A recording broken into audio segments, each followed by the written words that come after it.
Thanks for choosing this free Anfield Index podcast. If you'd prefer to listen to this or any of our other shows without adverts, then now's the time to check out Anfield Index Pro.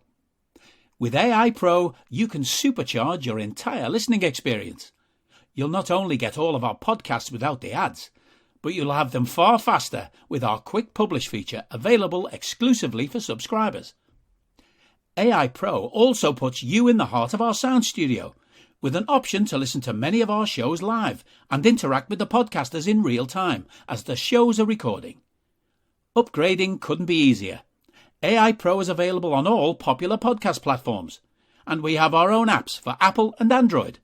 Just head on over to AnfieldIndexPro.com and get started today. Hey guys, welcome back to another episode of the Nina Kauser Show, last one of the year. And my God, there's so much drama, so many random moments in that game. I almost want to laugh, but we weren't great. Liverpool beating Leicester City 2-1 at Anfield. I thought it'd be cruise control for the Reds, given where Leicester are and how they're performing and how they performed against Newcastle. But, you know, it took a Leicester player to dig us out of a dark hole there. And joining me on this podcast, I have two excellent guests. So without further ado, let me introduce them to you. First up, it's Dave Horrocks. Dave, welcome back. Hey there, Nina. Haven't spoken to you for a little while, so great to get back on. And I'm happy to be discussing the win as well, because it didn't feel like that for a lot of tonight. Yeah, I know. And it's great to have you on. And yeah, I'm sure we'll laugh at some of the things there. And joining Dave, it's not a tad predictable, but we've got the host on this show. Welcome to Diva. Hey, Nin, how are you? Awesome. I'm really, really looking forward to both of your insight onto this game and the tactical breakdown. Right, I thought we'd have a caller, but I don't think he's online yet. So you know what? Let's just crack on, shall we? If anyone wants to call in, guys, we're live on Discord. Drop us a message. We'll get you on. Right. So, Tadiva, I'm going to come to you. What did you make of that? I mean, just your summary of it, because I'm just relieved now. I think that's where I'm at, just relieved. Yeah, it's one of those where you're just happy the 3 points are in the bag, and hope that the performance gets sorted out soon, because if we play like that against other teams, for example, Brentford, although I think Ivan Toney got injured in their game, but if you play a better coached, better disciplined team, a more clinical team, we probably at best draw that game and probably go and lose it. So relieved that we got the 3 points. In terms of the game itself, I think the biggest thing for me, obviously, the midfield. For me personally, I don't understand playing Henderson and Elliott in the same midfield, because both don't have their defensive acumen isn't as high as some of the other players, which is always a concern. And then when they're both on the pitch, you're kind of, asking Thiago to do an awful lot of work. And we need Thiago for later on in the season, and he had to do a lot, way too much in this game than was needed. But yeah, from an attacking standpoint, promising, which is, I guess, similar to what we said against Villa. Very promising, a lot of missed chances, but at least they're getting the chances. The good thing is that whilst they're still ironing out the kinks, whilst they're still getting the finishing sorted and a bit of the, movement and understanding between Salah and Nunes, at least we're still getting 3 points. Yeah. That's what allows us and allows Nunes to grow into this role. Is as long as we're still getting the 3 points and ticking things over, it gives him more time to get, the finishing will come. You just hope it doesn't cost you 3 points. And so far it hasn't, which is a positive. And then obviously the big positive for me in this game was Trent's defensive side of things. I thought he was absolutely fantastic. And for all the times that we criticize him and other people criticize him when his defensive side goes wrong, I think equally we should just praise him for the performance he put on today. Absolutely. You know what? I might as well just close the pod here because that was pretty much the gist of the game. I do agree with you. We do have a question on the midfield by You Never Walk Alone Foodie, which we'll get to later on in the pod because it's looking ahead to the Brentford game. I'm going to come to you, Dave. I mean, talk to me about how you feel after that game, and if you've got any response to what Tad has said there. And I think on this podcast as well, I just want a free-flowing kind of conversation between us three. So let's just talk about it. But Dave, I'll come to you first on that one. Secondly, should I say? Sure. What did you make? So I think relief is a good word. Mm-hmm. I think I'm half relieved, but half really frustrated still. I think just because all season we've just seen the same thing. We've seen the same mistakes. We've seen the same patterns of play. We've seen the same kind of sluggishness when we're in possession and going forward. We've seen midfielders. I'm going to call out Henderson because he's the obvious one. Just fall into sleep, not paying attention to the runner for that opening goal. And it's happened so many times. And I don't understand this bias. Tad mentioned there about Alexander-Arnold, and I think he gets a rough ride. I think people have just got it in their heads now that, he switches off defensively. And yes, he does, but I'd argue not any more than Kyle Walker does or Reece James. They're no more solidly, defensively solid than Trent is. But for some reason, Henderson gets a pass. You just see him time and again just switch off and let the runner go. And for whatever reason it is, no one really calls it out. So just hugely frustrated with that. And I must admit, in terms of just the feelings, so I'm going to remove any kind of tactical analysis or anything from it, but just how I felt, even in that second half, when we were in possession, I was getting so frustrated with, us being slow with moving the ball around from right to left. And I had to keep reminding myself, oh yeah, we're actually in front here, because it didn't feel like we earned being in front. Just two freakish goals that ended up, I think it was the only way we were going to score tonight. So I had to keep reminding myself and then think, okay, so it is okay to be a bit slower with moving the ball. But yeah, I obviously don't want to write off this season, but just there's this nagging little doubt in my mind to say, well, until we really sort out that midfield, we're just not going to get anywhere near the heights we've been spoiled with for the last few years. So yeah, it's great to finish off with 3 points. Ultimately, that's all that matters in the end. But I'm trying desperately not to just become a transfer zombie, a transfer speculation zombie and scrolling and refreshing, the gossip pages and whatever. But it's hard not to, because someone really needs to come in and help us out in the middle of that park. Absolutely. And you know what? Before we get into all that, we do have a caller, so I'm going to bring him on. John, are you there?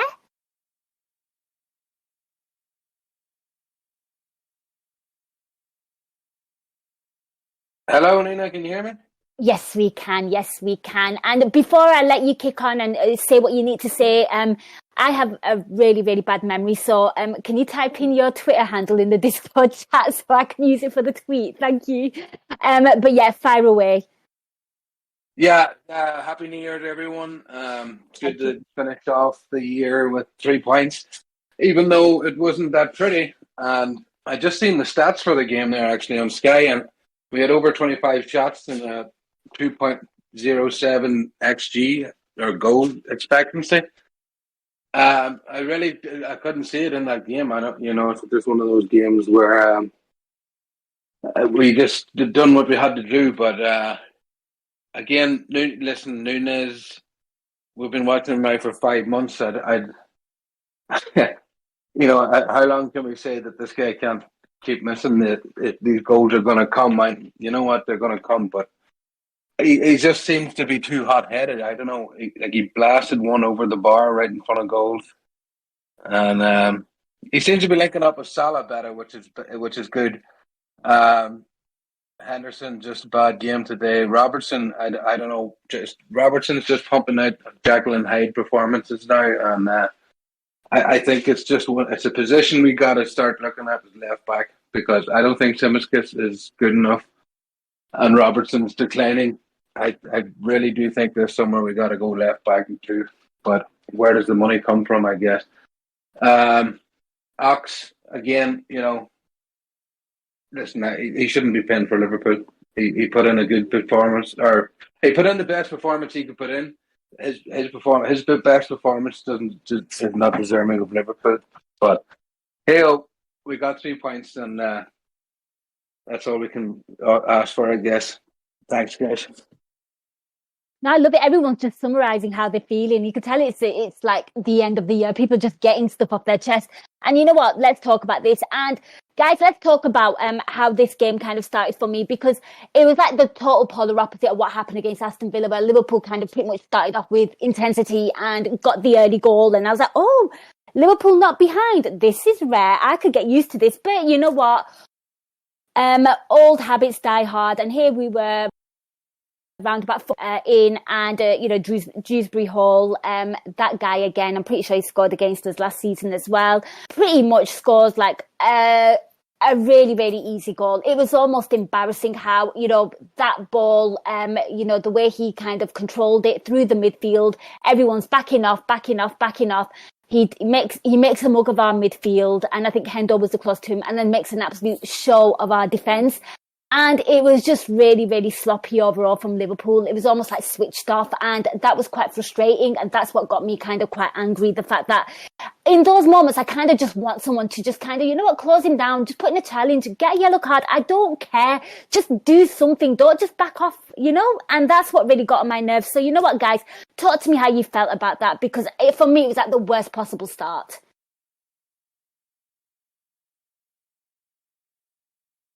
Well, I've had to also watch Spurs games, and they always go behind. Yes, they do. I think it's like and 9 consecutive games, and it just makes the game so much harder for you, like unnecessarily hard. Yeah. This is a side coming off of a 3-0 absolute drubbing against Newcastle, who just took the soul out of them. Yep. The last thing you need to do is concede an early goal to them. Just hold out. It's really frustrating. And yeah, I think the big thing, obviously, midfield.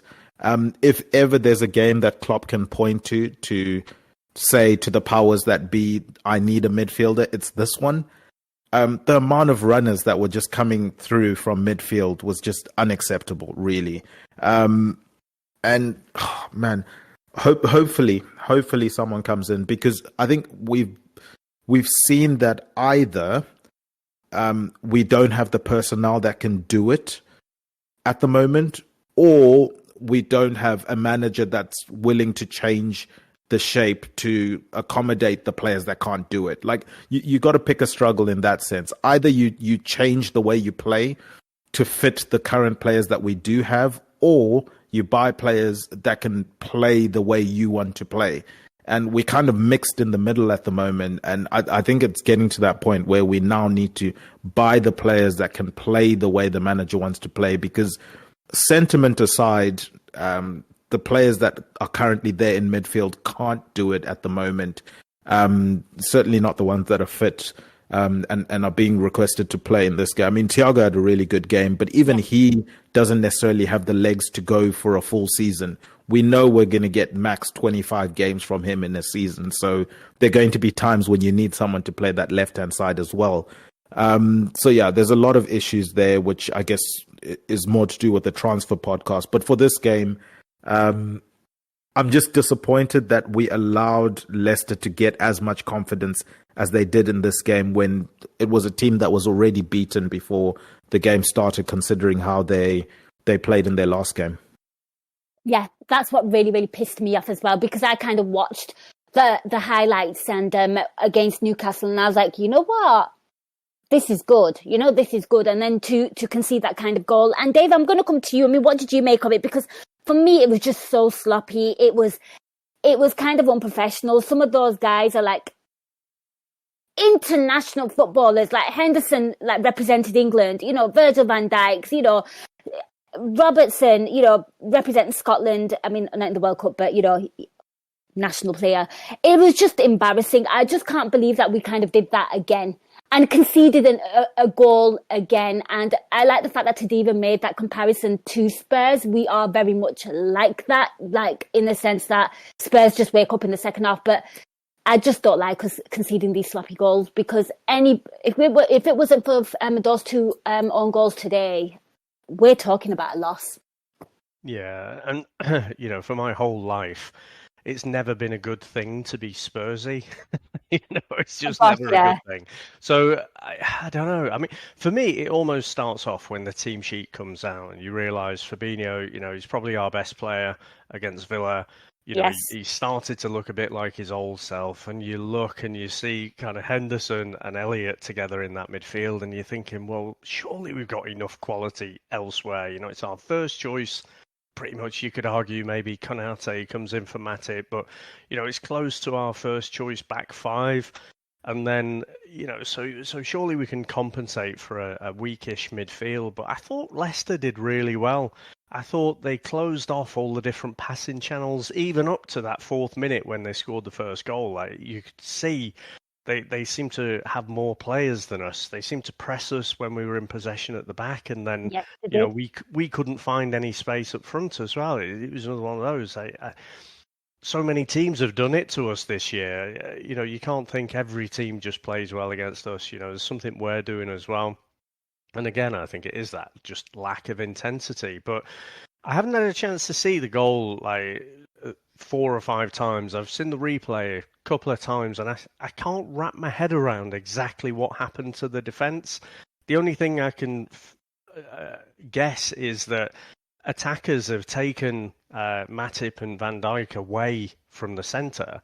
And like I say, my eye just got drawn to Henderson. It was him who was, it was his runner.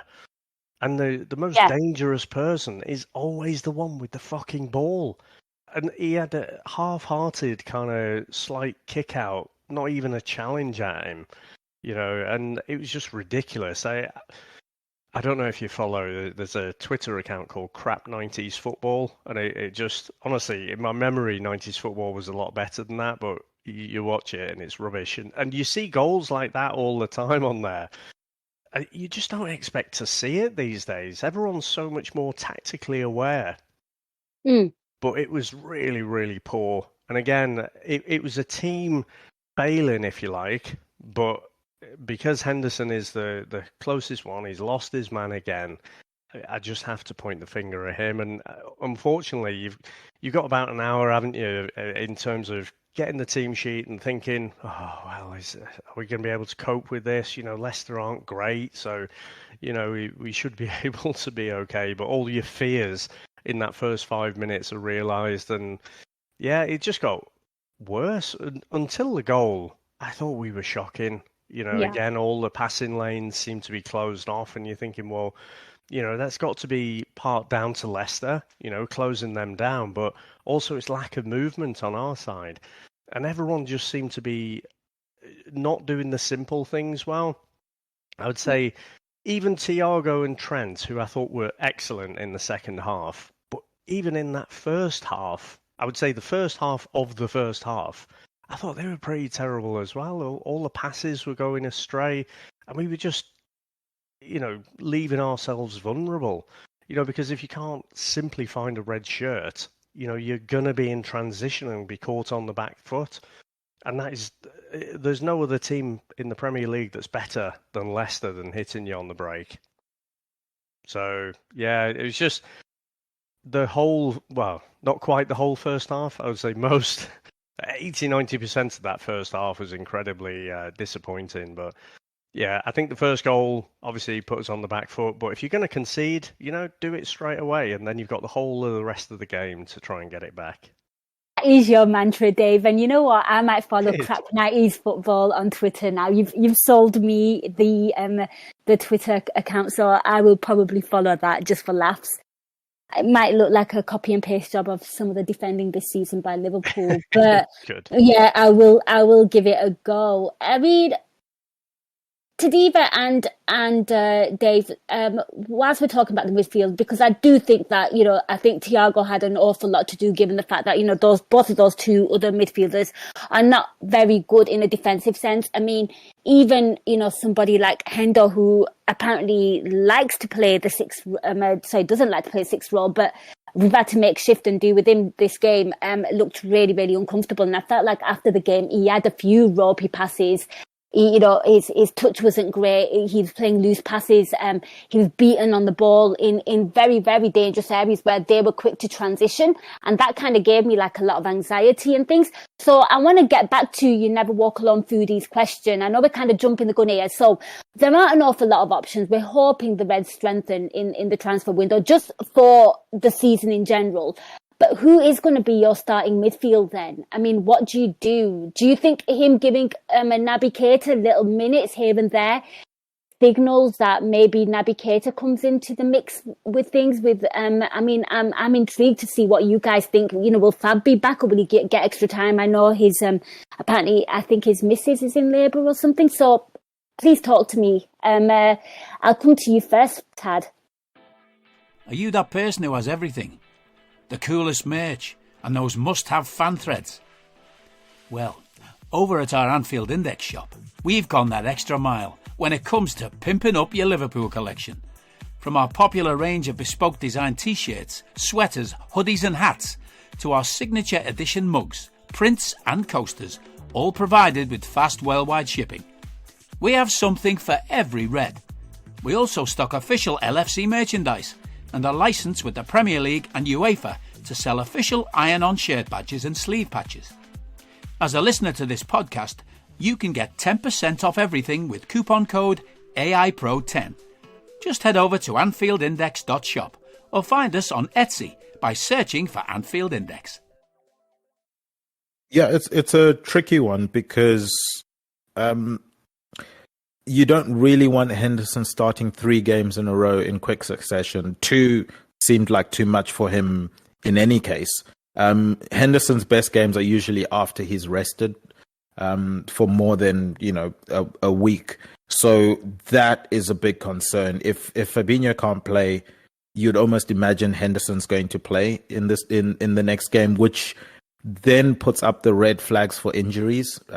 You don't wish an injury on any player, but if he's going in, having gone to the World Cup, there were a few games at the World Cup where he had to play 2 games in quick succession. Yep. Comes back to Liverpool, now has to play 3 games in quick succession. And that 3rd game is against a Brentford team who we know have runners in midfield. Yep. That is a very, very big concern. And it will be interesting to see whether or not they do start him in that game. They might have to, just out of desperation, if Fabinho can't go and Klopp thinks he needs a senior player in there. And we know Klopp's always going to play Henderson certainly more than I would like him to play him. So he's probably a strong shot to play, although I wouldn't be starting him. I would be looking at bringing in a Naby Keita, especially for Harvey Elliott, or at the very least, in an ideal situation, if Fabinho is back and Thiago can go again, that's another concern that Thiago is going to have to play 3 games in quick succession. But if Thiago can go again, I would be okay with playing sort of a 2-man midfield, whether it's Keita and Thiago or Fabinho and Thiago, and then put that 3rd person as sort of a 10.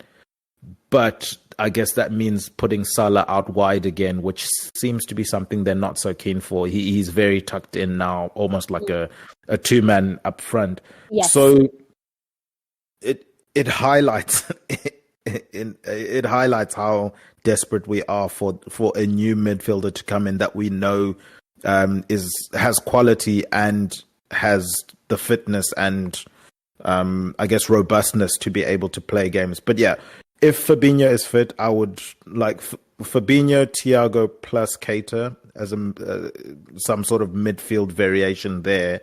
But if Fabinho can't play, he's probably going to have to play Henderson. I don't see him throwing Basetic in in a game like this. I think it would be unfair on Bajcetic. Yeah.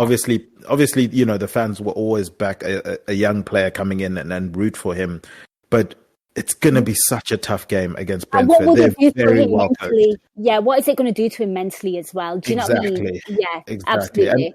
And we saw against Man City, he still has a ways to go. I mean, obviously it's great him coming on in small spells, getting goals, you know, getting composed performances, but it would be a big ask to ask him to start a game. So yeah, the three I'm looking at in midfield are Keita, Fabinho, Thiago, and hoping some sort of variation of them starts in that game. The concern for Henderson is both his form and the potential for injury. Him playing 3 games in a row is just a recipe for disaster. I get that. I hear that. And Dave, I'm going to come to you because we are so thin in the midfield. And, you know, when I think of Keita and Thiago, I kind of see them as one person. In a sense that we're going to have to like just shift and rotate between the two because we have two, you know, highly talented players, intelligent players, skillful players. And unfortunately, though, I think injuries get the best of them. And that's where I always have that conundrum where, like, I just kind of think that Jurgen Klopp has to manage both of their minutes. And it's quite rare seeing them both on the pitch at the same time for me this season. So I'm intrigued. I mean, you've heard what Tadiva said there. I mean, how would you go about it? I mean, if Fab is fit, a 2-man midfield, I quite like the idea of that. I'm still a believer. And this is more faith-related than anything analytical. But that midfield of Fabinho, Thiago and Keita is the best midfield we can put out. Yep. And Keita, I don't know. We've been trying to manage his minutes for years now, and it's just never really worked. So I think if he's fit now, play him. Because at some point he'll break down is the form. Now, if they've managed to unlock the secret to keeping Naby Keita fit, then, you know, brilliant. Okay, I'm all for managing his minutes, but I think, you know, if he is actually fit, just get him on the pitch. I still think that is a top midfield. And it's just one of those things, you know, coming into Liverpool, Keita didn't have this injury record, and it's just one of those things. It's just not seemingly worked out. But I think if they are available, then they should be played. I think otherwise you're really compromising. It's a massive drop-off. I mean, Henderson, I think it was, you know, around 2000, sort of between 2018 and 20, I was a big fan of Henderson's, and I thought he was playing way above himself, and I thought he was getting some unfair criticism. Whereas now I flung the other way. It's just he needs to be taken out the firing line, and he shouldn't be in that starting 11, and certainly not as regularly as he is. And at the minute, I think with him playing so many games on the bounce, I don't know. I'm wobbling. I thought Bajcetic, you know, obviously a great goal that he scored against Villa, but even tonight, you know, his little cameo, I thought he was great. You know, he steamed into a tackle. He looked like he had legs, and when he came on, you know, and he's running around the pitch, you suddenly realise, oh Christ, he makes everyone else look so slow. So again, I don't know. I think we've been that 3-man midfield for so long now. I think when you play around with formations, that's when people get confused about what area of the pitch are they supposed to be covering. So I just hope, you know, if Fabinho's missus is in labour, obviously, you know, he's got to go and tend to that, but hopefully he'll be available for the next game. And like I say, if Keita is available, get him on the pitch as well. Yeah, and a little shout out to... Go on. And I think it's important to always mention with the whole Henderson, because obviously he's getting criticism today, and I think it's rightfully deserved, but this has nothing to do with what Henderson has done in the past for Liverpool. Like, no one can ever take away what Henderson has done in the past for Liverpool. The trophies, the leadership, etc., the way he's played. We're talking about Liverpool today, Liverpool right now. And that's where we're approaching this thing. And because I always see that as the biggest criticism. Well, look at all he's done for Liverpool. No one's taking that away from him. No one can ever take that away from him. We're just talking about the current situation that he's in right now. And whether or not he has the legs to play at the intensity and the level that we're asking him to play at. I think it's a lot. It's a lot. Yeah, I would not disagree with you there. Again, this is based on today. Like, I thought he did pretty okay against Aston Villa. I thought he actually had a good game, to be fair. Do you know what I mean? And it kind of brings your point, Tad, that when he has a little bit of a break, he seems to perform. So his little breakaway from Liverpool, and obviously England got eliminated a little bit earlier. They didn't play the entire end of the World Cup. Maybe he's had a little bit of break from football and he's, put in that performance. But I think today looked like the wheels were falling off, and I think it would be quite disastrous against Brentford. So really, really interested to see what Jurgen Klopp does here now. But yeah, whilst we're chatting about these things, and John JC Tyrone kind of mentioned Chimikas and maybe needing a replacement for Robertson. Robertson went off injured. I've not read anything. I've not heard anything. I hope Robbo's okay, because again, I thought he had a wonderful game against Aston Villa, and I thought he was really good today as well. Certainly in the first half, I thought if there was anything that was happening from the attack, it was coming from like the left-hand side. There was a lot of space, and I found that he was kind of running into things. I felt like he kind of showed himself to be more sort of attack-minded, and he was kind of linking up well on the left-hand side. Have you guys heard anything about Robbo? Is it really serious?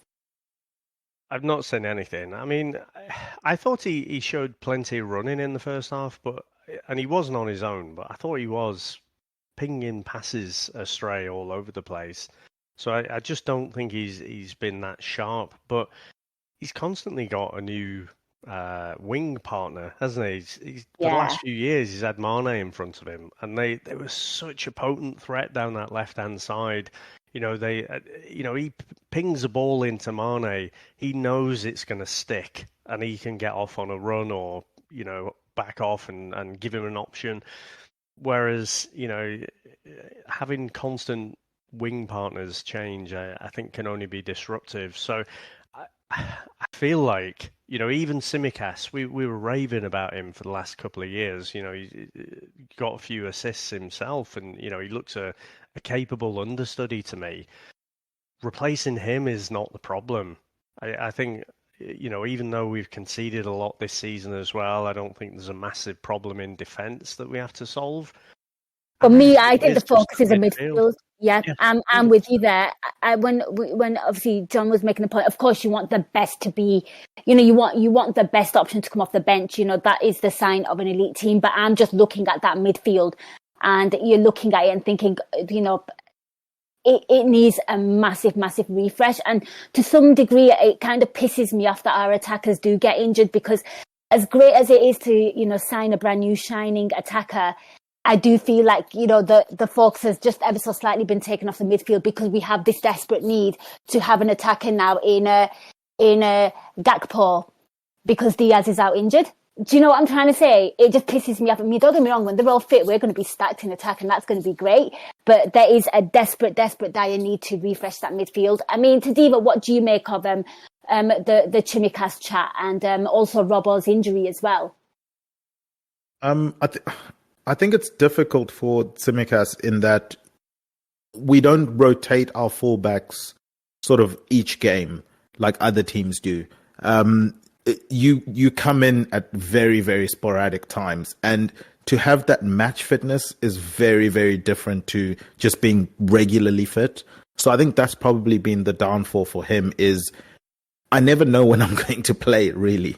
And then when I do play, it's one game in every 4 or 5 games, just because of, Robbo's availability. And, when we look at the midfield and complain about them not being available, at least Robertson is usually available. So credit to him for that. I think with Tsimikas and with any backup left back, the idea is that position takes care of itself, in that you have Tsimikas, you sign him for cheap, you develop him, and as an understudy to Robertson. There might come a point in time where he decides he needs or wants first team football. You let him go for a profit, and then you use that money to go and buy another cheap backup left back that you can develop, and you just keep that cycle going. You never need to then factor in those finances into anything else other than that position. And as a backup, I think Tsimikas is fine. We can't expect people to be backups at Liverpool and be world class or really, really good. Those players are starting for other teams. There are other teams in the world. There are other clubs outside of Liverpool. And to expect someone of a higher standard than Tsimikas to come and sit on the bench at Liverpool without any sort of guarantee of when they're ever going to play, I think that's very, very hard to get in football. And personally, I think it's a little bit unrealistic to expect a higher standard than Tsimikas to come in, knowing that they're going to sit on the bench behind Robertson. With regards to Robertson and replacing him, for me personally, I've always thought Robertson's biggest asset is his engine and his energy and his running. When that goes, personally, I don't think there's a lot more to his game than that. He's going to wear down the opposition wingers that he comes up against, because Robertson's going to go up the pitch and he's going to come back down. And not many wingers are willing to do that for 90 minutes. But you bet your ass Robertson is going up and he's coming back. And he's so disciplined in that. And it just wears the opposition down, having to chase him up and down the pitch all game. And it just creates great space for him. And he's used that to his benefit. And and when I say, he doesn't have much other than his engine and his energy, this is all relative in terms of, the world of footballers. Obviously, he's got talent and, got the most assists of any defender in England, etc. So I'm not saying like, he can't kick a ball or whatever, but I'm saying all things relative, his biggest asset is his engine. And with age, that's probably the thing that's going to go first, other than your technique and stuff like that. So when that goes, it's probably going to be him falling off of a cliff, then him gradually, declining. So we will have to be ready for that eventually. But as I said, it's difficult to convince someone to come to your club that plays at a higher level than Tsimikas and tell them, I'm not really sure when you're going to get your game time. I mean, we could tell them they're going to get game times every 2 games, but as we know with Klopp, with the likes of Henderson, with Robertson, these guys are going to play. The Van Dijks, the Trent Alexander-Arnolds.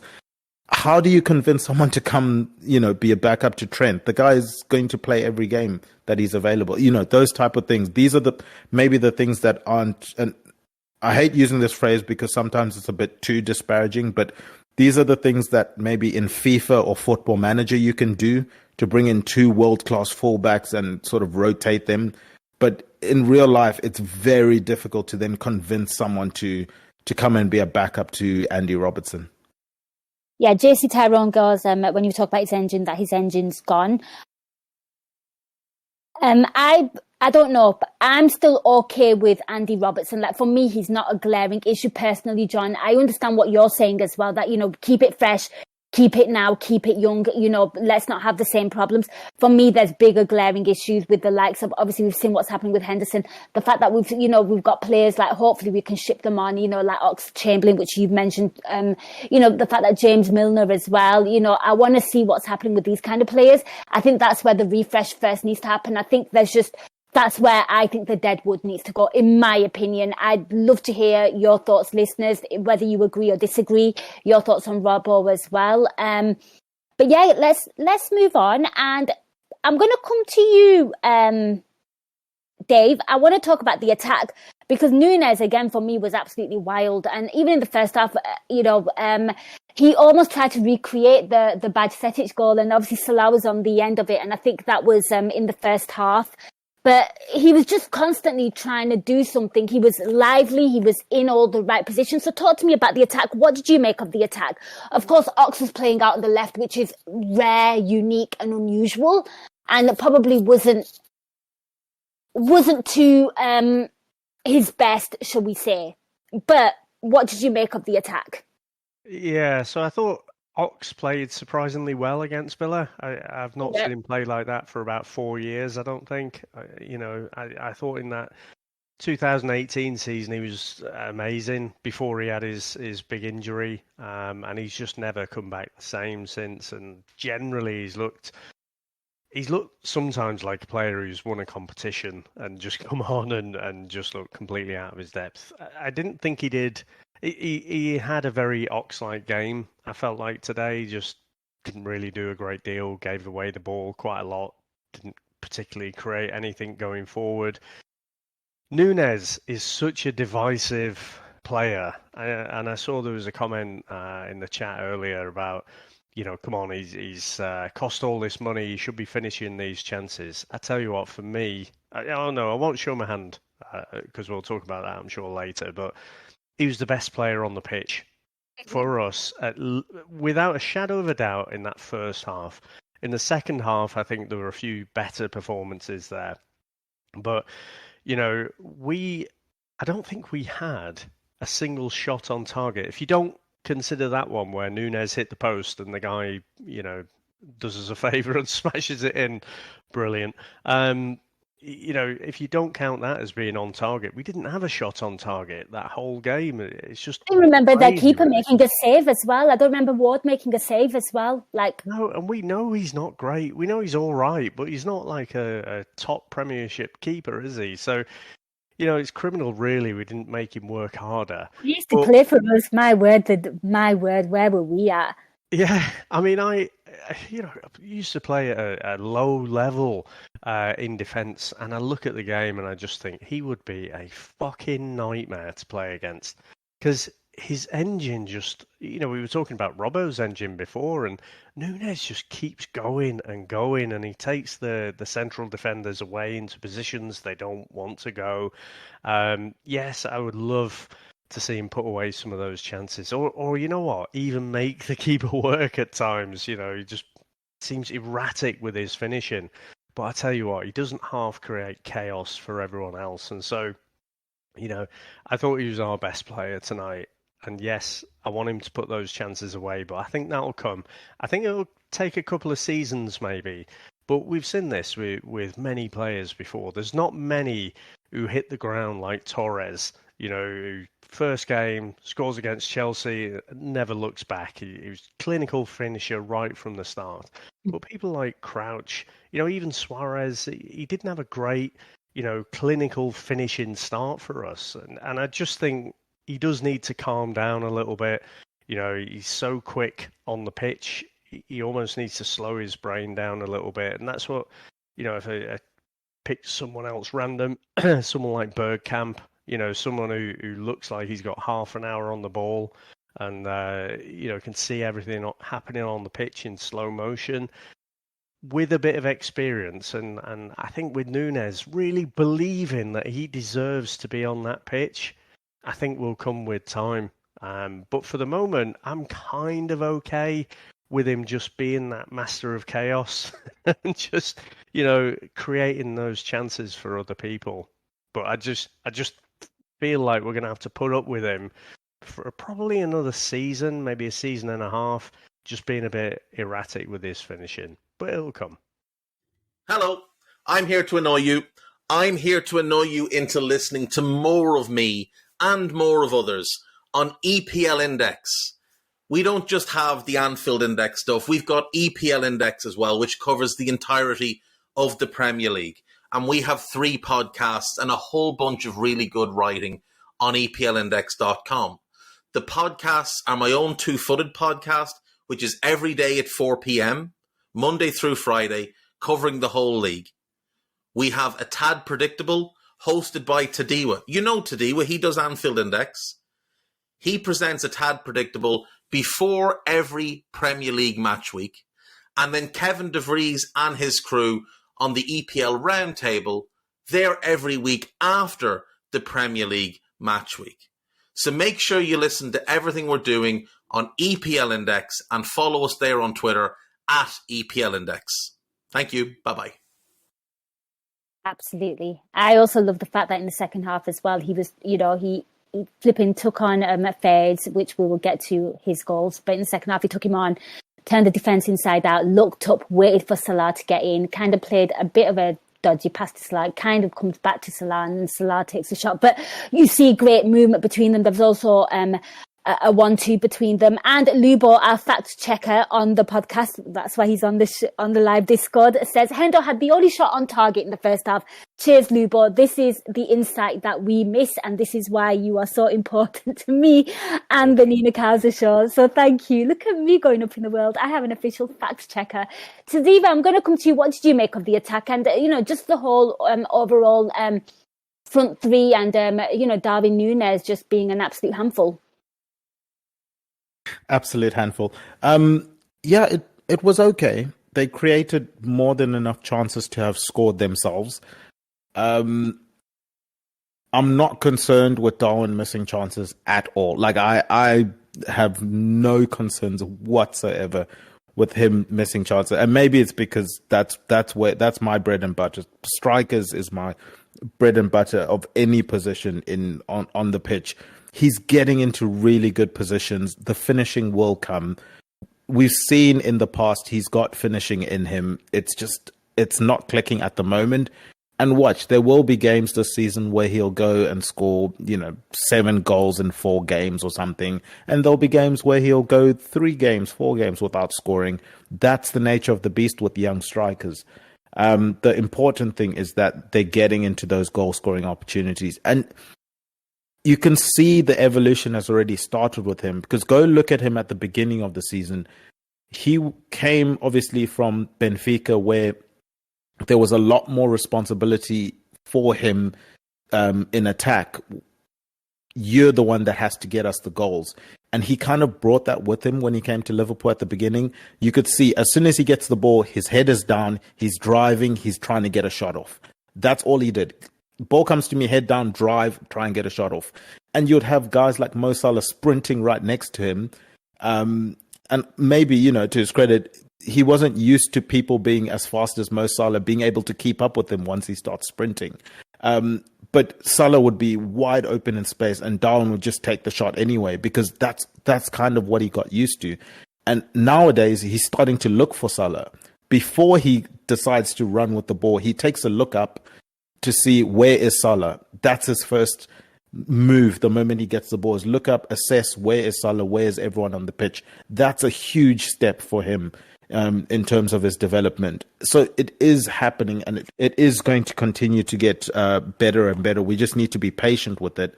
As I said at the beginning, the important thing is that we just don't lose out on 3 points whilst he's going through the development phase.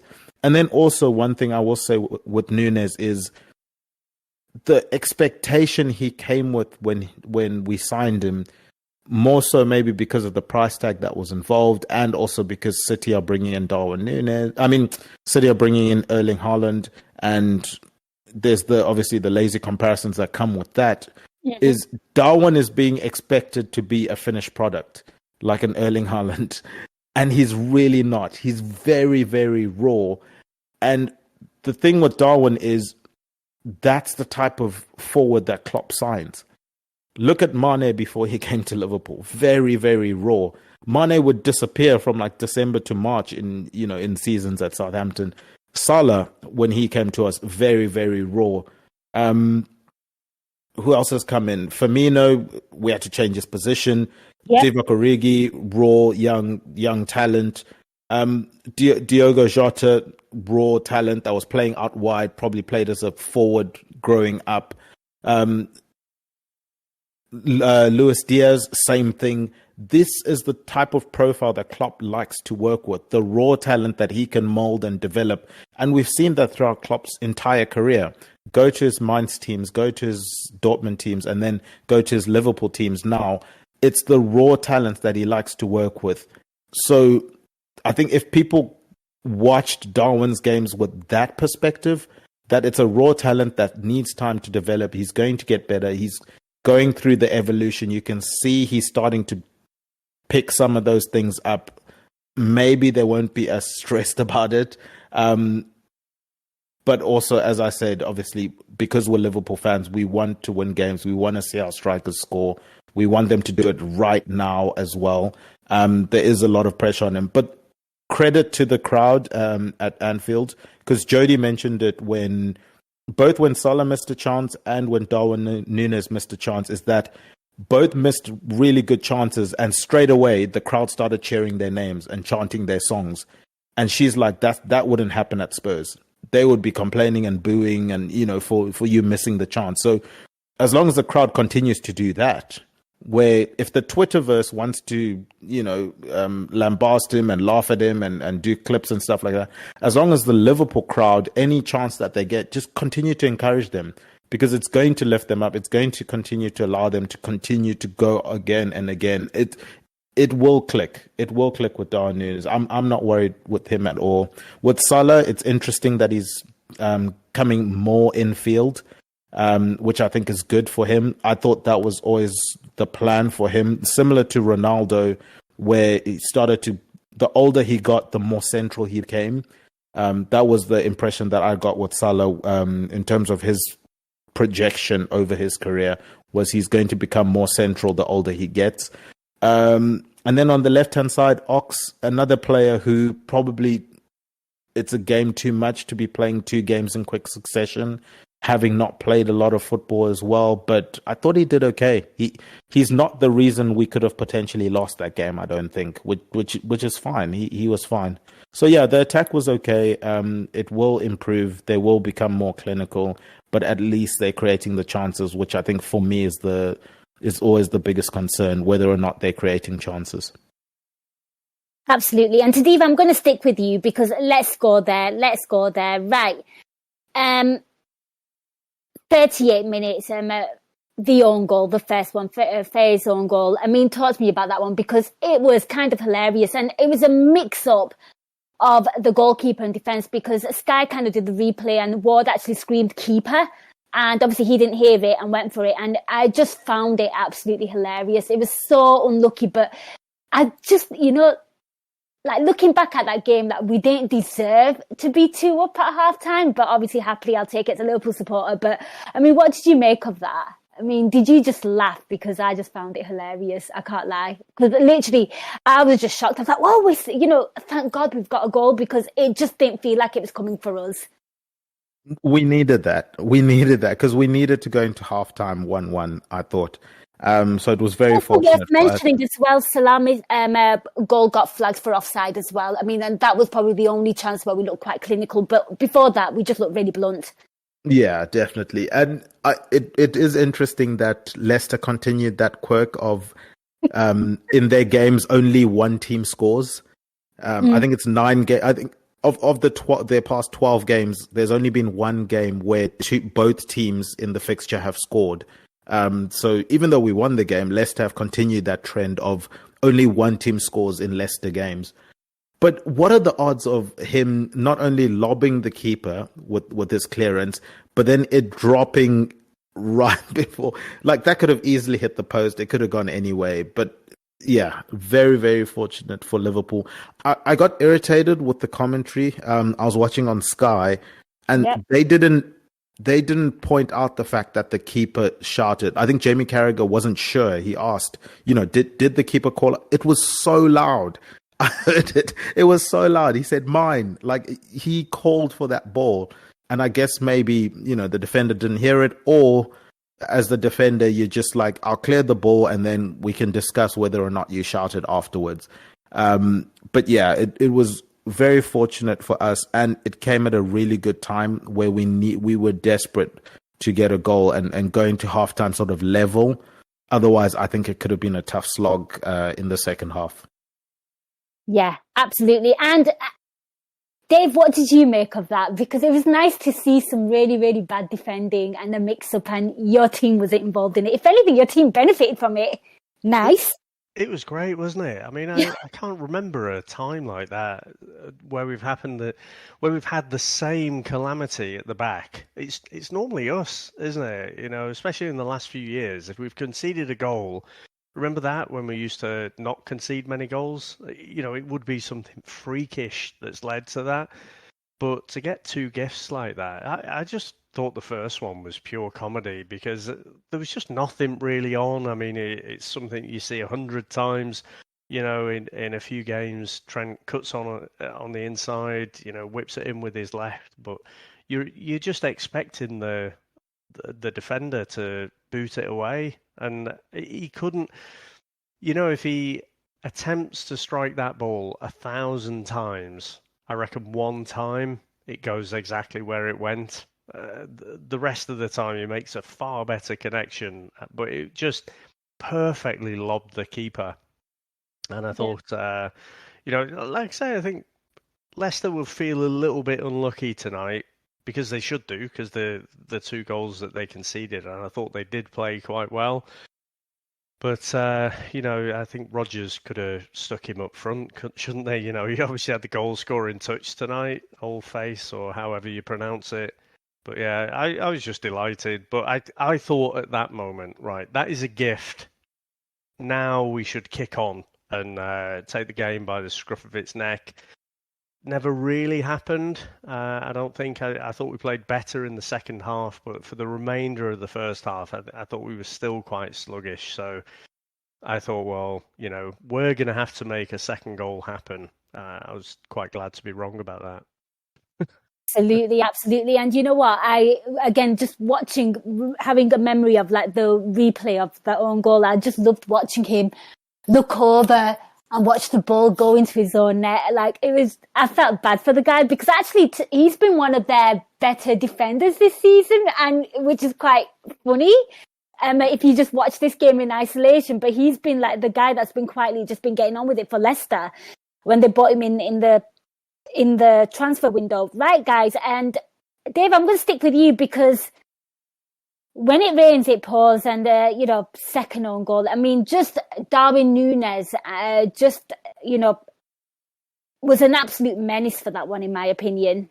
Absolute menace. I mean, what did you make of that one? Hits the post, and Fares, didn't really have a choice there. Didn't really have an option. He had to stick his boot out, but unfortunate for him, it goes into the back of the net again. He had an absolute nightmare at Anfield. Yeah. I don't know how he does it. I guess the ball came back to him, but he's got to anticipate that. He's a Premier League player.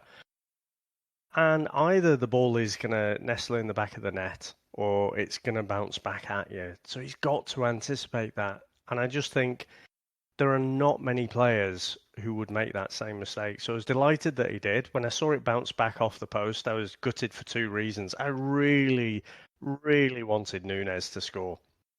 And I thought he did everything right. He just got his angles slightly wrong, but if that had gone in, that would have been a great goal. It was a great run.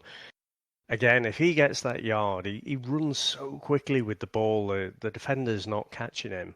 I was just gutted about that. But the second reason was I had an accumulator where I needed him to hit a couple of shots on target. Okay. And so up until that point, when it hits the post, it doesn't count. So I was like, oh, bloody hell. But I thought he did everything right. I don't know. He probably doesn't even get credited with an assist for that, I wouldn't have thought. But in my head canon, I'm definitely considering that as an assist. So again, his stats are still pretty good for me. But yeah, I'd have to see the replay a few more times to figure out, okay, was it just one of those things when it's just unlucky by the defender? You see Carragher, he scored more than his fair share of own goals in his time. You sort of look at it and you think, oh, well, there's not a lot. He has to go for the ball and it's just unlucky. But no, with this one, I just thought he didn't anticipate it. And I just thought it was almost, well, no, it wasn't almost comical. It was comical. And, if it was Ivan Toney putting that one in the back, I'd be checking his betting records. But yeah, I was just delighted. And again, it was strange because we suddenly found ourselves 2-1 up and we'd played horribly. We're at home. Of course, we're going to, hit balls into the box, and the quality of players we've got, you're going to hit some decent balls in. But I felt really lucky and happy, and again I'm just thinking, okay, let's push on from here, because I didn't feel like at the time 2-1 was going to be enough. I hear you. And Tad, I'm going to come to you because being level in that game seemed like we were kind of, a little bit lucky there, but to go 2-1 up. So, talk to me about that own goal. I mean, you've heard what Dave said there, but what did you feel about his positional awareness, the defenders, and Nunes was just fire again. This is why he's in those moments, he's in those positions. That's the kind of things that he kind of creates. He creates panic in defence to the point where they score goals.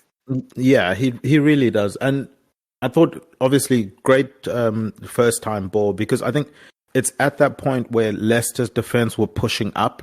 They had the ball, they're driving forward, and we quickly win the ball back, and all of a sudden they get turned around quite quickly, and that's probably when Darwin's at his most dangerous, when there's space for him to get a ball and just drive. I half thought he was just going to knock the ball around the keeper. Maybe if he knew more about Ward and how slow he is, next time he probably does just knock it around him and just run around him instead of trying to flick it over him, because Ward did stay up for a long time. I thought he was going to go down. He did stay up, which you would imagine would have indicated to Darwin, okay, I need to take this around him instead of trying to chip it. But yeah, credit to him for getting the chip. I mean, it was so close. It's inches, right? Whether or not it goes in or hits the post. So he did well there. And then for the defender, it's just unfortunate, really. He must have just wanted the ground to just swallow him at that point in time to get a second own goal. And the ball ricochets off the post. I don't think there's too much that he can do about it. I remember I used to always complain about defenders and people scoring own goals until I scored an own goal in a tournament that knocked us out.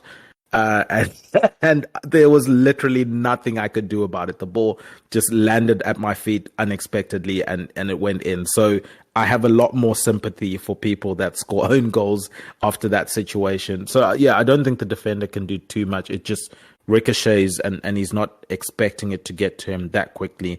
But for Darwin, again, it's the agent of chaos. He's causing mayhem for the other team. Really quick, good chip. I would have thought he would have gone around Ward, considering he stayed up. But otherwise, we end up getting a goal, which was the important thing. And it's from something that he was involved in. And from a coaching perspective, they're going to take the positives from that to say, they're probably going to say to Darwin, that's your goal. Obviously, it won't count on in the records and on fantasy, to my chagrin, because Darwin's in my fantasy team. But to sort of get the mental side of things, they're going to say, this is what you did well. Your run was really good. You chipped the keeper. Okay, you were a couple of inches short, but maybe in this situation you do this or that or whatever. But because you made the run, made the chip, the ball ended up going in the back of the net. Similar to the Aston Villa Basic goal. Because Darwin sprinted, because, it's late in the game, because you sprinted, you kept it in play, and you played it back, that's how we're able to get that goal. So these are the kind of conversations that they're probably having with him at the moment, just to keep his spirits up until he does inevitably get the goals. No, I like it. I'm here for it. Right, guys, let's quickly move on to the second half. And to Dave, I'm going to stick with you because, that was pretty much it for if that goal happened around about 45 minutes. So, Liverpool go in with their noses in front. Talk to me about the second half because for me, I felt like we started off really bright in the second half. I obviously took a lot of confidence from them scoring goals, their defender scoring 2 on goals. But, I felt like we were more potent in attack. I felt like we were linking up better. Maybe some of the passing was better as well. What did you make of our start? I think Hendo had a shot just wide as well, around about 50 minutes. A lot was happening. A lot was going on, in my opinion. Yeah, it almost was like Klopp asked them to play a little bit quicker, be a bit more sharper. So they did look lively. Frustrating that they didn't get, the result of the hard work that they showed at the beginning of that half and get a goal, sort of to kind of galvanize a team and continue to dominate the game, in a way that we expected Liverpool to dominate that game. But I guess the thing for me, it's frustration and I suppose, approval in the sense that at least they're doing the right things. The only concern for me, though, is we're doing this kind of stuff. You know, the start to this half, we had patches against Villa. These are only short periods of time in games, and then sort of the wheels fall off at some point in time. And I'm wondering why there isn't a moment in time when either the coaches on the sideline or the players on the pitch say, okay, we know this is the game plan, but we need to slow things down. And I'm still yet to see that in any of the games that we've played, where there's situations where this end-to-end basketball type football that we're playing, we're going to get burnt by it at some point in time. Yes, we've gotten 2 good results, 3 points against Villa, 3 points now against Leicester, playing the style of football, but we don't have the legs to play the style of football. And we've seen what the chances that the other teams have had, or the half chances in some situations that they've had. It's going to burn us. I'm waiting for the moment where we control a game, we slow things down. We don't need to be playing this end-to-end stuff, especially when we're leading games. That's probably the biggest concern for me. But yeah, the beginning of the second half was promising, which I guess is the theme of Liverpool at the moment. It's promising, but we need to get that end product. I don't need a VPN. I've got nothing to hide. This is what I used to tell myself before I hooked up with LibertyShield.com. Not only is my home internet now fully encrypted, but I can now access all the websites I want, whenever I want, and do so from absolutely anywhere. As a Liverpool fan, I love to know I can now watch every match, regardless of whether it's on UK TV or not. My Liberty Shield VPN makes sure nothing is blocked and guarantees me super fast streaming speed throughout that match.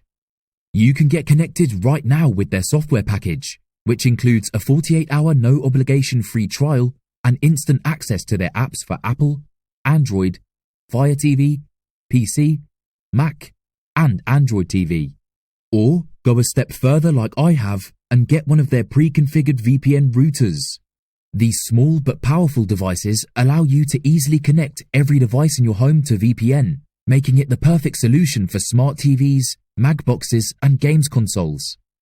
Visit LibertyShield.com today and use coupon code AIVPN25 to get 25% off at checkout. We do. We absolutely do. And the fact that, through all that attack, Dave, that we didn't actually get any of our players scoring as well. Salah found himself in good chances. I thought Nunes did as well. There was a lot going on. What did you make of our second half performance? I thought we showed a lot better passion, desire, all those cliches, but just better control of the game. I thought we moved around the ball a lot better. And whereas in the first half, I thought Darwin Núñez was far and away our best player, I thought the second half, Thiago really came into his own. The way he moves the ball, just the movement, the way he tricks players who thinks, he's going to go one way, then he goes the other, and then draws the foul as well. He lost count of the amount of times he did that in the second half. I also thought Trent was excellent in the second half. And, I really rate some of those Leicester players. I think are really good and they'll go on to better things. I thought Harvey Barnes had a good game. And there were a few times when he could have quite easily, against a Leicester defender, he could have gone past Trent quite easily. But I thought Trent stood up to him really well. And I honestly thought Trent was our best defender. I thought he was excellent. They were, trying to target that side. But he seemed to stand up to everything in the second half. And I also felt like he used the ball a lot better. I do feel like, they'd watched a bit of the Aston Villa game. I mean, it's something we've done for years, but against Villa, you saw, that cross-field pass working quite a lot. And they seemed to close that off as an option for us in the second half. But yeah, I just felt without looking like we didn't feel like there was a goal coming, but we did have really good chances. They just seemed to be kind of a little bit of a break. Again, it was mostly between Nunes and Salah, on a different day, you'd have thought they could have put some of those away. I thought there was one where Nunes blasted over, where I thought it was easier to keep it down and at least make the keeper work. And then Mo, his finishing was way off today, and I blame myself for having a bet on him to score. So, we could have won by a couple more tonight, had we actually put some of those chances away. But I think I mentioned at the top of the show, I was getting a little bit frustrated. So I guess that's kind of counter to what Tad was saying. I was mentally thinking, we should be moving this a lot quicker. We should be getting the ball upfield quicker, pressing, really sticking it to them. But, playing that slower game, and when I reminded myself that we were 2-1 up, I thought, well, okay, maybe this is a little bit of game management. I'm not sure. I think it's somewhere in between. I'm not sure we're the type of team that can just hold on to a 1-goal lead. But, in the end, it worked. But, I mean, Leicester, again, they did test us a couple of times. There was an it was a bit basketball. There was, and it was actually basketball from the get-go. They hit us on the counter a few times, and you kind of highlighted Trent's defending there as well. But, yeah, at the end, I was thinking, oh, my God, 10 minutes to go. Oh, God, I don't like this. I don't like this one bit. Because, they didn't stop till the end. Yeah, and I don't feel like I don't feel like that was because Leicester played a great game. They just, when they got the ball, they moved forward with real purpose. They hit the runners as soon as they got it. That first 7 seconds when you're in transition is the most important, because that's when the team is caught or can be caught out of position a little bit.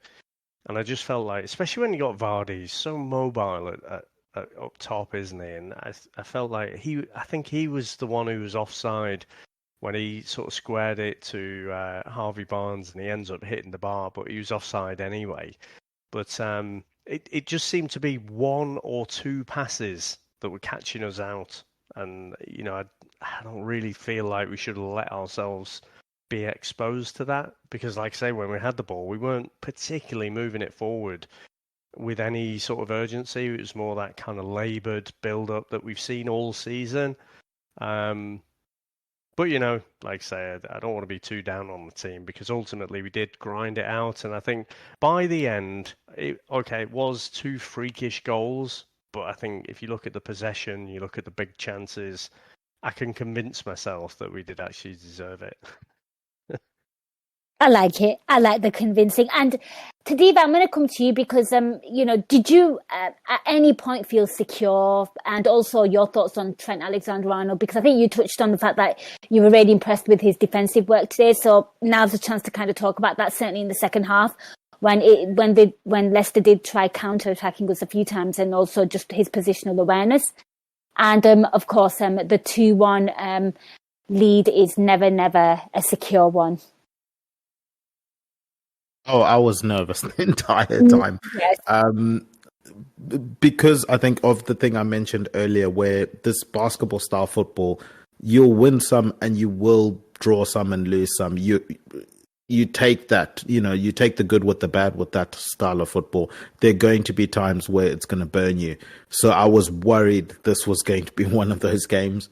So I definitely would have liked a bit more control just to ease my own nervousness. In terms of Trent, look, we have to praise him in this game. Every time Harvey Barnes came at him, he seemed to have an answer. And from an offensive side of things, he had, some good crosses, some good balls. Maybe not his absolute best Trent going forward, but it was certainly one of the better performances of Trent going, the other way from a defensive standpoint. And even, the chances where maybe Leicester were getting in, he was sticking a leg in there. I thought he was absolutely switched on defensively, and it was really good to see. It's just a shame that the commentators aren't as vocal and aggressive when it comes to him doing good defensive performances than when he doesn't do good defensive performances. Yeah, there's definitely a bias and a narrative there as well. I will agree with you on that one. Guys, anything you want to kind of talk about? Because obviously there is not an awful lot actually happened in the second half. Obviously the Robbo injury and Shimikas came on, Keita came on for Ox. We've kind of talked about all that. Is there anything you feel like needs highlighting from this game that we've not discussed? Dave, I'll come to you first. Again, just overriding. I think when we started this pod, the overriding emotion was relief and also frustration. This cathartic pod did its job again. So actually now I'm just awash with pleasure that we've got 3 points to finish off this year. I still think, it is Groundhog Day. I don't honestly look forward to games now. I was quite happy that the World Cup was a distraction for a while. I just really want that midfield problem to be solved pretty soon. But hopefully, if Fab comes back, if Keita can actually put a few games together, one game a week, that's all I'd like, But for the last few years, I've always had my hopes that he can do that. And he's kind of been unlucky with some injuries. But yeah, I think, we shouldn't be too down as well because I think Leicester did play quite well. I think they've got some really, really tidy players in their side. And I think we could do with a couple of their midfielders, to be honest. They'd improve us. But yeah, just happy. Hopefully the Elliott injury wasn't too bad. It looked a little bit nasty. It was his standing leg that the guy caught as well. So hopefully that's not anything. But again, Elliott's a funny one. I think we really have to start thinking, okay, where does he play for us? Because I don't think... unless someone needs to work with him on his defensive side of the game, I think if he's going to be a midfielder. But then he doesn't really have the pace to be in that front three as well. So that's going to be an interesting conundrum to solve in the next 2 or 3 years. But yeah, no, just happy at the result. Indeed. And it's also worth noting as well that we are 2 points off the top. So hopefully, Aston Villa can do something against Spurs. It would cause massive unrest into Diva's house. And, if Wolves could do something against Man United, that'd be great because we're within 2 points. Tadiva, I'm going to come to you. Any takeaways, any final thoughts on the game? And, the floor's yours. I guess my biggest takeaway is that Nina wants me sleeping on the couch in 2023. I do. No, look, we got the 3 points, which is important. Hopefully everyone came out of that game fit, no serious injuries or injuries in any sense. And that, we get players back that need to come back, and that Gakpo is, the signing we're hoping that he is going to be, and that we sign a midfielder that, one,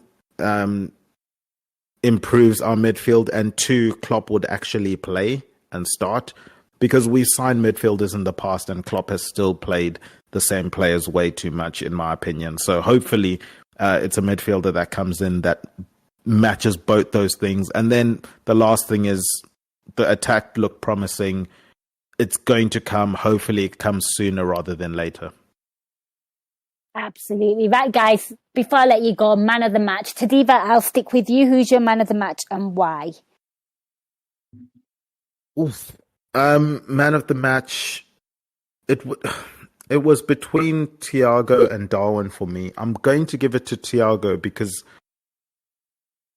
I thought he looked composed at times, and I thought he put in a real big shift defensively, where in situations where he stopped threats that we then don't have to speak about in podcasts like this. But if he doesn't stick his foot in there or slide in or something like that, it's going to become a talking point. And usually Alisson is the one that does stuff like that, where he'll make a save or he'll... I know, for example, there was a chance where Vardy was in on goal and Alisson sprinted out towards the edge of the box and sort of dove onto the ball and collected it, and everything's calm and cool and collected. Many keepers don't run out for that ball. And it becomes a very, very sticky situation, and probably you concede from something like that. But again, because Alisson does that, we end up not being able to speak about it. So credit to him for that. But yeah, I thought Thiago really put his foot in from a defensive perspective in this game quite well. And considering the midfield he had to play with today, I thought he had to put in that sort of defensive performance, and I'm glad he did. I like it. Thiago is a great shout, and he pretty much carried the midfield. Okay, NFI that is saying Faze was man of the match, you cowards. I'll take that. I was kind of hoping he'd score a hat-trick. I wanted to see if he got the ball. Can't lie, I tweeted it as well. And Dave, I'm going to come to you. Who's your man of the match and why? I did love it, the way the crowd was shouting shoot every time the ball went near him. You could just see it, a corner gets swung in. If he'd headed that in, it would have been the perfect hat-trick, wouldn't it? Left foot, right foot, and a header. But, he's deserving of a shout in there, definitely. I think in that second half, I thought Trent was excellent. I thought Thiago definitely carried that midfield, not only with his defensive work, his use of the ball, but his ability to draw those fouls as well, to be just that bit quicker than the opposition, and so they end up having to foul him. And I know, the Leicester fans seem to get a bit frustrated, felt hard done by, but he genuinely was fouled. Sort of reminded me of Didi Hamann. He used to be brilliant at drawing fouls. But I thought second half he was excellent, but I do feel like most of the people were pretty poor in that first half. And so, again, maybe a bit controversial, but I'm going to hand it to Darwin Núñez. I think without Núñez on that pitch tonight, we don't win. Even that first goal, I put that down to just part of the chaos that Núñez creates around him. He just creates that uncertainty, that doubt about what the fuck is he going to do? And I'm sure some of our players are probably thinking that as well. So, yeah, I think without him, we don't win tonight. And probably, I could argue that, if the rest of the midfield had actually stepped up, it'd have been a different case for Thiago. But so for me, I think it's going to go to Núñez, even though I think really he should have had at least one goal tonight. But for everything else that he did, that's my pick. Love that. Both of those are great shouts. I'd even throw Trent in there as well. I thought, he's proving the haters wrong. Right, so between Darwin and Thiago, guys, let us know your thoughts. Who's your man of the match? I am going to give it to Thiago because he literally was the midfield. And I think that is really, really hard. And, if he wasn't putting in that kind of shift, I think it would have been worse for Liverpool. It's a good job we kind of stepped up. But for me, he is my man of the match. JC Tyrone there is going with Darwin Núñez. So, guys, let us know your thoughts. We have come to the end of this podcast and we have come to the end of the year. Hopefully the next one brings plenty of goodness for all of you and some great results. Thank you so much for listening. Take care of yourselves, and a massive shout out to both Dave and Tadiva. But before I let them go, I'll let them do some quick plugs. Tadiva, where can people find you on social media, and what would you like to plug?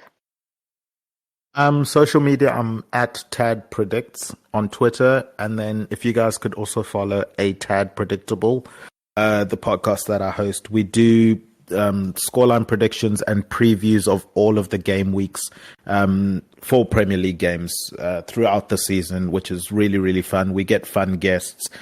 You mentioned, I know, or either you mentioned or I was thinking about, when we're speaking about the lineup for Brentford. And in my head, I was thinking Gakpo and whether or not his paperwork gets done in time. Well, if Liverpool want the paperwork done in time, one of our guests does do immigration paperwork for football players and their agents and stuff. So I thought that was quite funny. Khaled, he's on regularly and he's a good laugh. So maybe I'll bring him on next week to sort out the Gakpo stuff, although he is an Arsenal fan, so I don't know if he will sort it out in time. I like it.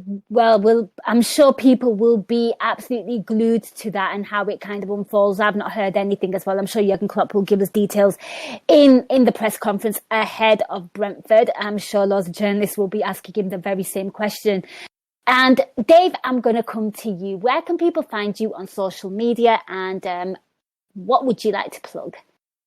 So you can get me at Seattle Dojos on either Twitter or Mastodon. I'm still kind of figuring Mastodon out, but Twitter's been a bit interesting recently, hasn't it? So I'm thinking I'll probably migrate over there. Hopefully I'll appear on here again, the post-match shows again before the end of the season.